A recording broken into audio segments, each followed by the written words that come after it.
ಅಲ್ಲ ನಾನು ನಿಮ್ಮ ಮಾಧ್ಯಮದ ಮುಖಾಂತರ ನೋಡಿದ್ದೀನಿ, ಈ ಬಿ ಜೆ ಪಿಯವರವ್ರ ಬಗ್ಗೆ ಟೀಕಾ ಮಾಡಿದ್ದು ಕೂಡ ನೋಡಿದ್ದೀನಿ. ಬಿ ಜೆ ಪಿಯವರಿಗೆ ಬಂಡವಾಳ ಇಲ್ಲ, ಕಾಂಗ್ರೆಸ್ಸಿಗರ ಮೇಲೆ ಟೀಕಾ ಮಾಡೋದು ಅದೇ ಒಂದು ಬಂಡವಾಳ. ಜಮೀರ್ ಅಹ್ಮದ್ ಹೇಳಿದ್ದು ದೇಶದ ಐಕ್ಯತೆ, ಏಕತೆ, ದೇಶದ ಹಿತದೃಷ್ಟಿಯಿಂದ ದೇಶಕ್ಕಾಗಿ ಅವರು ಪ್ರಾಣ ಕೊಡ್ತೀನಿ ಅಂದಾರೆ, ಯಾವುದೋ ಇದಕ್ಕಲ್ಲ. ಅದಕ್ಕೆ ನಾನು ಕೂಡ ಅವ್ರ ಜೊತೆ ಹೋಗಲಿಕ್ಕೆ ರೆಡಿ ಇದ್ದೀನಿ. ಪ್ರಧಾನಿ ನರೇಂದ್ರ ಮೋದಿ ಅವರು ಅನುಮತಿ ಕೊಟ್ಟರೆ ನಾನು ಕೂಡ ಪಾಕಿಸ್ತಾನಕ್ಕೆ ಹೋಗಿ ಯುದ್ಧ ಮಾಡ್ತೀನಿ ಅನ್ನೋದನ್ನೇ ಗಡಿ ಹಚ್ಚಿ. ನೋಡಿ, ಪಹಲ್ಗಾಮ್ ಘಟನೆ ಇವತ್ತು ಇಡೀ ಭಾರತೀಯರಿಗೆ ನೋವು ತಂದಿರತಕ್ಕಂಥದ್ದು. ಜೊತೆಗೆ ಭಾರತ ದೇಶ ಮೇಲೆ ಯಾರ್ಯಾರ ಪ್ರೀತಿ ಅಭಿಮಾನ ಇಟ್ಟಾರ ಅವರು ಎಲ್ಲ ಜಗತ್ತಿನಾಗ ಅದರ ಖಂಡನೆ ಮಾಡಿದ್ವಿ. ನಾನು ಕೂಡ ಖಂಡಿಸ್ತೇನೆ.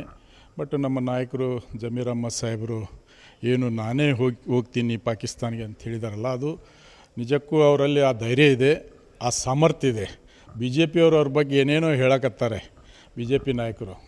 ಬಟ್ ಅವರಿಗೆ ಜಮೀರ್ ಅಹ್ಮದ್ ಸಾಹೇಬರ ಏನು ಇವತ್ತು ಜನಪ್ರಿಯತೆಯೇ ಅವರಿಗೆ ಏನು ಭಾಳ ನುಂಗ್ಲಾರ್ದ ತುತ್ತಾಗಿದೆ ಬಿ ಜೆ ಪಿಯವರಿಗೆ. ಜಮೀರ್ ಅಹ್ಮದ್ ಅವರು ಈ ರಾಜ್ಯದಲ್ಲಿ ಜನಪ್ರಿಯ ನಾಯಕರಾಗಿದ್ದಾರೆ ಸರ್ವ ಜನಾಂಗಕ್ಕೆ. ಹಾಗಾಗಿ ಅವರು ನಮ್ಮ ದೇಶದ ಅಭಿಮಾನ, ದೇಶದ ಜನಕ್ಕೆ, ನಮ್ಮ ಕನ್ನಡಿಗರಿಗೆ, ಭಾರತೀಯರಿಗೆ ಮಾಡಿರ್ತಕ್ಕಂಥ ಏನು ಆ ಘಟನೆ ಅವರಿಗೆ ನಮಗೆಲ್ಲ ಭಾಳ ನೋವು ತಂದಿದೆ. ಜಮೀರ್ ಅಹ್ಮದ್ ಪಾಕಿಸ್ತಾನ ಹೋದ್ರೆ ಅವ್ರ ಜೊತೆ ನಾನು ಕೂಡ ಹೋಗೋಣ, ನಾನು ಒಬ್ಬ ಅಂಥೇಳಿ ನೀವು ತಿಳ್ಕೊರಿ, ನಿಮ್ಮ ಮುಖಾಂತರ ಹೇಳಿಕೆ ಬಯಸ್ತೇನೆ. ನಾನು ಕೂಡ ಬಾಂಬನ್ನು ಕಟ್ಕೊಂಡು ಹೋಗಿ ಪಾಕಿಸ್ತಾನದ ವಿರುದ್ಧ ಹೋರಾಟ ಮಾಡ್ತೀನಿ ಅನ್ನೋ ಮಾತು ಹೇಳಿದೆ. ಅದೇ ಈಗ ಪಾಕಿಸ್ತಾನ ವಿರುದ್ಧ ಹೋರಾಟ ಮಾಡೋದೇ ಇದು ನಾವು ಭಾರತೀಯರು. ಭಾರತ ದೇಶ ನಮ್ಮದು, ಸಾರೇ ಜಹಾಂ ಸೆ ಅಚ್ಚಾ ಹಿಂದೂಸ್ತಾನ್ ಹಮಾರ. ಜಗತ್ತಿನಲ್ಲಿ ಭಾರತ ದೇಶ ಶ್ರೇಷ್ಠ.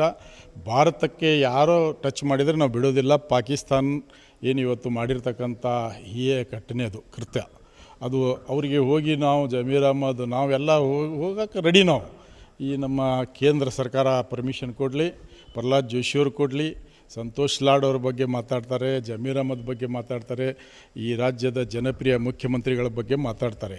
ಸರ್, ನಿನ್ನೆ ಪ್ರಹ್ಲಾದ್ ಜೋಶಿ ಅವರು ಕೂಡ ಟೀಕೆ ಮಾಡ್ತಾರೆ ಸರ್, ನೀವು ಪಾಕಿಸ್ತಾನಕ್ಕೆ ಹೋಗೋದೇನು ಬೇಡ, ನೀವು ದೇಶದಲ್ಲಿದ್ದರೆ ಸಾಕು ಅಂತೇಳಿ. ಅದೇ ಹೇಳಿದಲ್ಲ, ನಮ್ಮ ಕಾಂಗ್ರೆಸ್ ಪಕ್ಷ ಸರ್ಕಾರದ ಮಾನ್ಯ ಸಿದ್ದರಾಮಯ್ಯದ ಜನಪ್ರಿಯತೆ ಅವರು ಸಹಿಸಲಿಕ್ಕೆ ಆಗ್ತಾಯಿಲ್ಲ. ಹಾಗಾಗಿ ಅವರು ಟೀಕಾ ಮಾಡೋರ ಬಿ ಜೆ ಪಿಯವರು, ಅವರಿಗೆ ಬೇರೆ ಬಂಡವಾಳ ಇಲ್ಲ. ಕರ್ನಾಟಕ ರಾಜ್ಯದಲ್ಲಿ ಕಾಂಗ್ರೆಸ್ಗೆ ಟೀಕಾ ಮಾಡಿದರೆ, ಕಾಂಗ್ರೆಸ್ ಮೇಲೆ ಜನ ಆಕ್ರೋಶ ಯಾತ್ರೆ ಮಾಡಿದರೆ ಅವ್ರಿಗೆ ಅದು ಒಂದು ಬಂಡವಾಳ, ಜನ ಸೇರಂಗಿಲ್ಲ ಅವರಿಗೆ. ಹಾಗಾಗಿ ಇವತ್ತು ಸಿದ್ದರಾಮಯ್ಯ ಸಾಹೇಬರು ಎಲ್ಲಿ ಹೋಗ್ತಾರೆ, ಜಮೀರ್ ಅಹ್ಮದ್ ಸಾಹೇಬರು ಎಲ್ಲಿ ಹೋಗ್ತಾರೆ, ಸಂತೋಷ್ ಲಾಡ್ ಸಾಹೇಬರು ಎಲ್ಲಿ ಹೋಗ್ತಾರೆ, ಡಿ ಕೆ ಶಿವಕುಮಾರ್ ಸಾಹೇಬರು ಎಲ್ಲಿ ಹೋಗ್ತಾರೆ, ಇಲ್ಲಿ ಜನ ಸೇರ್ತಾರೆ. ಈ ರಾಜ್ಯದ ಜನಕ್ಕೆ, ಬಡವರಿಗೆ ಅನುಕೂಲ ಮಾಡಿರ್ತಕ್ಕಂಥ ಕಾಂಗ್ರೆಸ್ ಸರ್ಕಾರ 5 ಗ್ಯಾರಂಟಿ ಕೊಟ್ಟಿರ್ತಕ್ಕಂಥದ್ದು. ಜಮೀರ್ ಅಹ್ಮದ್ ಸಾಹೇಬರು ಏನು ಪಾಕಿಸ್ತಾನ ಹೋಗ್ತೀನಿ ಅಂದ್ರೆ ಅವ್ರ ಜೊತೆ ನಾನು ಕೂಡ ಹೋಗ್ತೇನೆ. ಧನ್ಯವಾದ. ಗ್ಯಾರಂಟಿ ನ್ಯೂಸ್, ಸುದ್ದಿ ಖಚಿತ, ನ್ಯಾಯ ನಿಶ್ಚಿತ.